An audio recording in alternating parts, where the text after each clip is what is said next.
ஆண்பாவங்கிற படத்தில் உங்கள் குருநாதர் படத்தில் பாண்டியராஜன் படத்தில் ஒரு அருமையான டயலாக் ஒன்று உண்டு. வி கே ராமசாமி என்ன பேசுவார்னா, எங்கள் ஊரில் நான் கோயில் கட்டினேன், ஒருத்தனும் சாமி கும்பிட வரல. குளத்தை வெட்டினேன், ஒருத்தனும் குளிக்க வரல.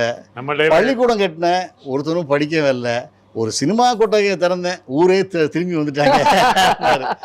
இப்போ உள்ள ட்ரெண்டுக்கு என்ன சொல்லணும்னு தெரியுமா?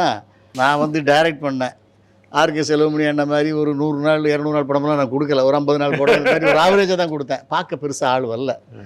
சரி ப்ரொடியூஸ் பண்ணி பார்த்தேன், அதையும் பார்க்க ஆள் வரல. 2 சாமி படம் எடுத்து பார்த்தேன், பார்க்க ஆள் வரல.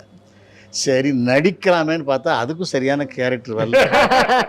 வாழ்க்கை இப்படியே போயிட்டு இருக்குன்னு கார்த்திகை பற்றி என் வாழ்க்கையில் நடந்த, கார்த்திக் ஒரு 10 லட்ச ரூபா அட்வான்ஸ் கொடுத்துருந்தேன் ஒரு நாள் படம் எடுக்குது 10 வருஷத்துக்கு முன்னால்.